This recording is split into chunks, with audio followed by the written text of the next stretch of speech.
Begini terang.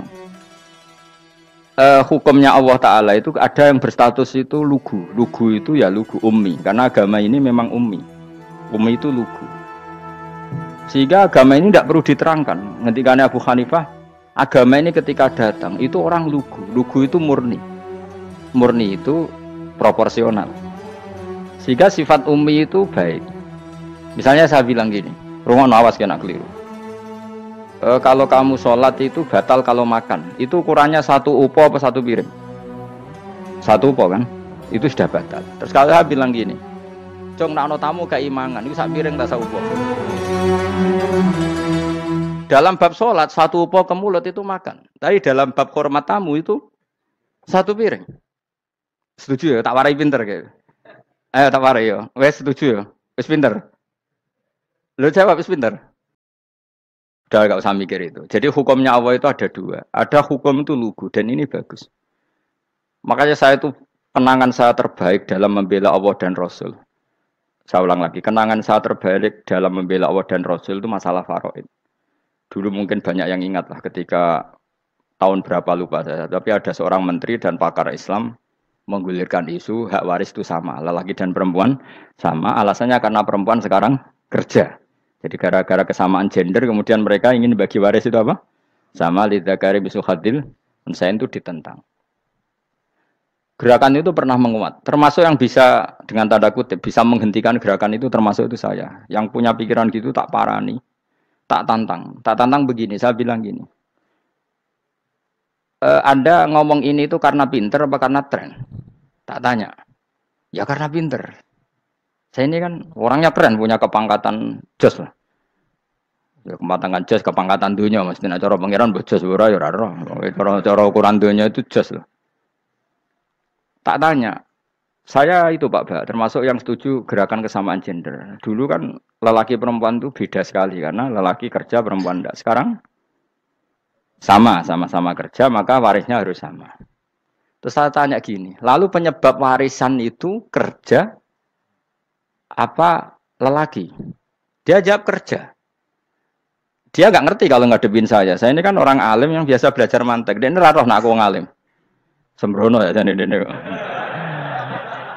Ketika tak tanya gini, lalu misalnya saya punya anak, yang anak saya putri itu direktur BUMN atau direktur bank atau direktur PT besar. Kemudian anak lelaki saya idiot, goblok. Warisannya dikasihkan siapa? Kalau kerja adalah alasan dapat warisan, berarti anak saya perempuan itu yang dapat warisan dong. Anak saya lelaki kan idiot, nggak kerja. Lalu warisan itu berdasar prestasi apa empati? Kalau berdasar prestasi, malah Anda ini aneh. Sudah kerja, direktur BUMN, hanya karena dia kerja, dia dapat warisan. Karena Anda bilang asbabul irsi adalah kerja. Kalau saya bilang karena empati, saya juga gak fair. Yang kerja juga butuh modal gak saya warisi, tapi yang idiot tak warisi karena warisan berdasar empati. Lalu Anda milih mana? Bingung deh. Sampai dia ikrar, saya belum pernah mendapat perlawanan seperti ini. Karena Anda ngomong sama orang-orang goblok, kata saya. Terus saya bilang, saya ini ngaji Wahab, khatam berkali-kali. Anda mungkin baca kitab Wahab itu hanya terjemah. Maka menurut Islam, yang menjadi hak waris itu sebabnya zukurah wal unasah. Kelelakian menjadi dapat dua bagian, keperempuanan menjadi satu bagian. Dan itu Islam tidak mau urusan dengan prestasi maupun empati. Mujarrodul zukurah dan mujarrodul unusah. Sehingga dengan seperti ini tuh Islam nggak ribet. Coba kalau kamu pakai ilatul hukmi, pakai cara berpikir logika, malah ruwet. Karena tadi, kalau kesamaan gender itu karena perempuan kerja, lalu misalnya yang lelaki idiot misalnya atau pengangguran, warisan kamu kasihkan siapa? Kalau kerja itu menjadi alasan hukum, kamu kasihkan yang perempuan kan? Aneh nggak? Yang sudah kerja malah kamu kasih warisan, yang nganggur? Enggak. Berarti berdasar prestasi atau berdasar empati. Kalau kamu dapat warisan, idiot dulu dong. Idiot dulu, goblok dulu, kecelakaan dulu, baru dapat warisan. Karena dapat empati, yang sudah PNS nggak perlu dapat warisan. Karena sudah juga ruwet. Fikih seperti ini ruwet nggak? Ruwet. Nah, kata Imam Haromen, gurunya Ghazali, agama itu kadang dinuna dinul ajaz. Kita ikut yang lugu saja. Allah bilang lelaki dapat dua bagian dari perempuan, ya lelaki ya yang punya alat kelamin, penis. Perempuan yang punya farji, ya sudah gitu aja, gak usah ruwet-ruwet. Kenapa begitu? Ya sudah seperti itu. Nanti lama-lama gini kalau diterusin. Ada seorang dokter fikih perempuan. Dia menguasai fikih sholat. Ruhin lanang tapi gak menguasai fikih sholat. Rohnya mau pesolatan misalnya. Lalu yang jadi imam siapa kalau berdasar prestasi? Perempuan dong, karena dia doktoral fikih sholat. Dia menguasai aneh-anehnya sholat. Goro ibu masaili sholat dia menguasai. Sementara Ruhin takoi sholat itu apa Ruhin? Pokoknya ini Gus ngadeg terus lugu. Terus ngadeg malih. Apa? Ada ngulang. Nak salam ngalerin. Dia tahunya hanya itu dok. Lalu kalau nuruti imam sholat adalah yang terpandai dalam fikih sholat, tentu yang imami perempuan.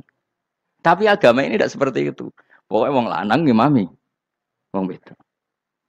Jadi makanya kata Imam Haromen, dinuna dinul ajais. Sampai Said Muhammad itu sering ngutip beliau gini kan, Allahumma imanan ka imanil ajais. Ya Allah, semoga iman saya menerima konsep engkau itu ka imanil ajais. Imannya wong wedok-wedok sing lugu.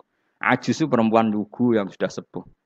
Jadi misalnya ngukur anak seneng ya anak kono gedang goreng, ngekei duit, ya lugu saja. Itu bagus. Daripada kamu pakai argumentasi, karena argumentasi ini sebetulnya kelihatan cerdas, tapi ada kebodohan masif. Karena tadi, kalau hak waris kita otak-atik dengan prestasi, maka yang pro empati akan protes. Paham ya? Masa yang sudah kerja dikasih banyak, yang idiot enggak. Tapi kalau berdasar empati juga aneh. Masa dapat warisan harus goblok dulu, harus kecelakaan dulu.